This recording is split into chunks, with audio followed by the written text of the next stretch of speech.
Chapter 1. There was no possibility of taking a walk that day.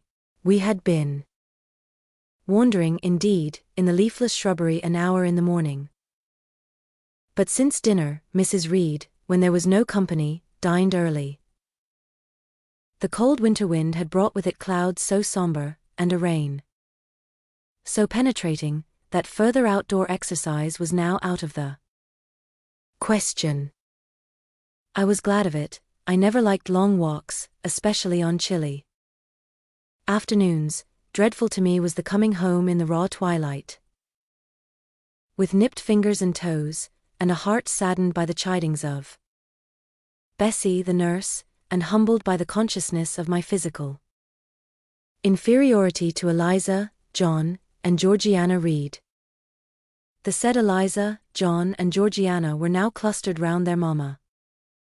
In the drawing-room, she lay reclined on a sofa by the fireside, and, with her darlings about her, for the time neither quarrelling nor crying, looked perfectly happy.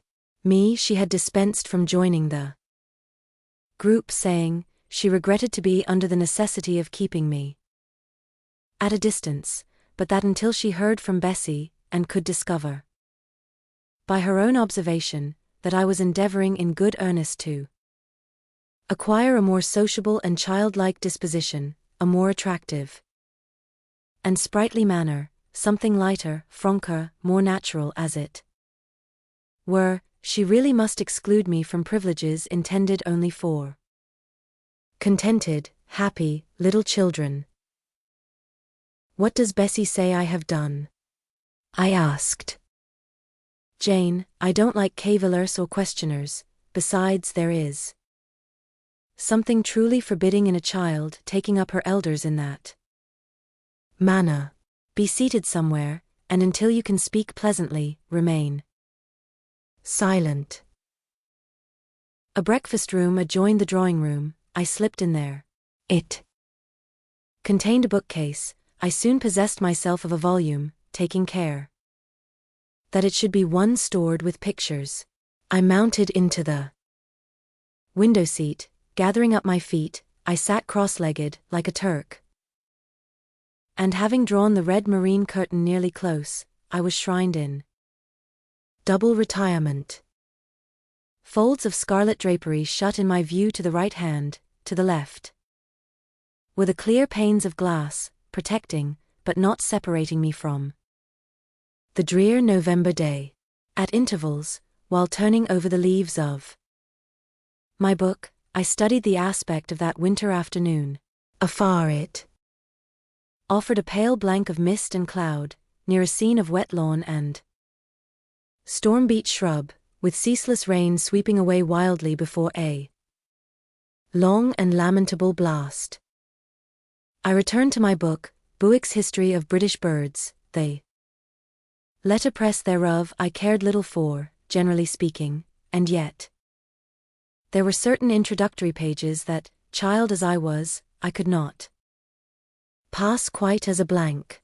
They were those which treat of the haunts of seafowl, of the solitary rocks and promontories by them only inhabited, of the coast of Norway, studded with isles from its southern extremity, the Lindeness, or Naze, to the North Cape, where the northern ocean, in vast whirls, boils round the naked, melancholy isles of farthest Thule, and the Atlantic surge pours in among the stormy Hebrides.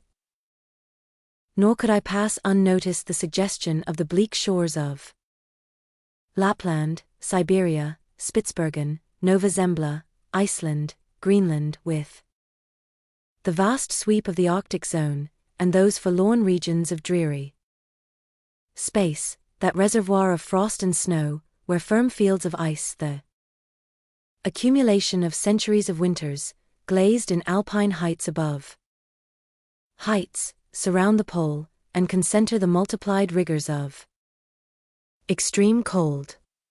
Of these death-white realms I formed an idea of my own, shadowy, like all the half-comprehended notions that float dim through children's brains, but strangely impressive.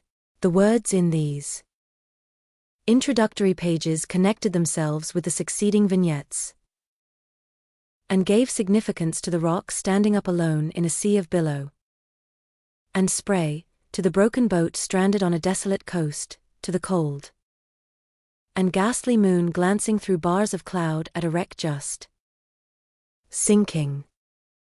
I cannot tell what sentiment haunted the quite solitary churchyard, with its inscribed headstone, its gate, its 2 trees, its low horizon girdled by a broken wall, and its newly risen crescent, attesting the hour of eventide. The 2 ships becalmed on a torpid sea, I believed to be marine phantoms. The fiend pinning down the thief's pack behind him, I passed over quickly. It was an object of terror.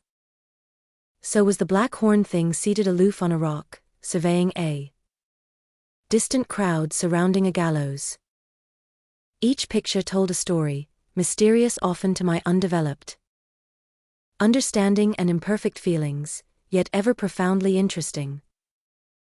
As interesting as the tales Bessie sometimes narrated on winter evenings, when she chanced to be in good humor, and when, having brought her ironing table to the nursery hearth, she allowed us to sit about it, and while she got up Mrs. Reed's lace frills, and crimped her nightcap borders, fed our eager attention with passages of love and adventure taken from old fairy tales and other ballads, or, as at a later period I discovered, from the pages of Pamela and Henry, Earl of Morland.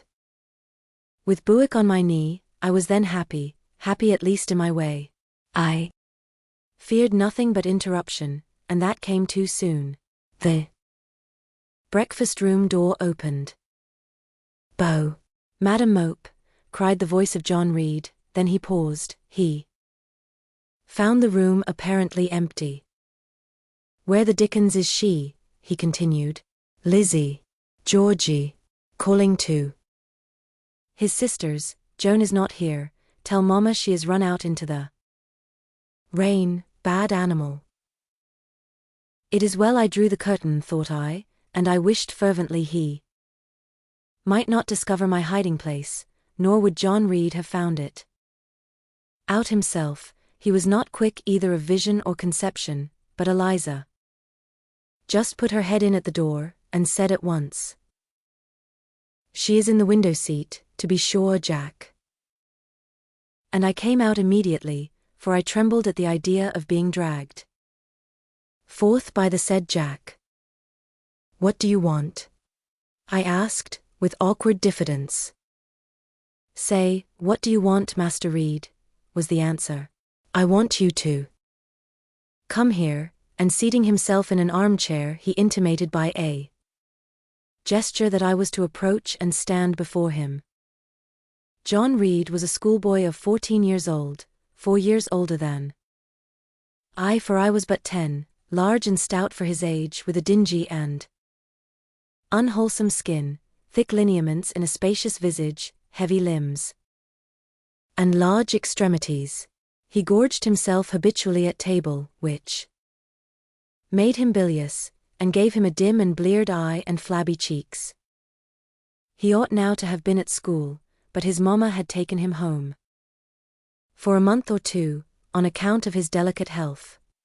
Mr. Miles, the master, affirmed that he would do very well if he had fewer cakes and sweetmeats sent him from home, but the mother's heart turned from an opinion so harsh, and inclined rather to the more refined idea that John's sallowness was owing to over-application and perhaps to pining after home. John had not much affection for his mother and sisters, and in antipathy to me, he bullied and punished me, not 2 or 3 times in the week, nor once or twice in the day, but continually. Every nerve I had feared him, and every morsel of flesh in my bones shrank when he came near.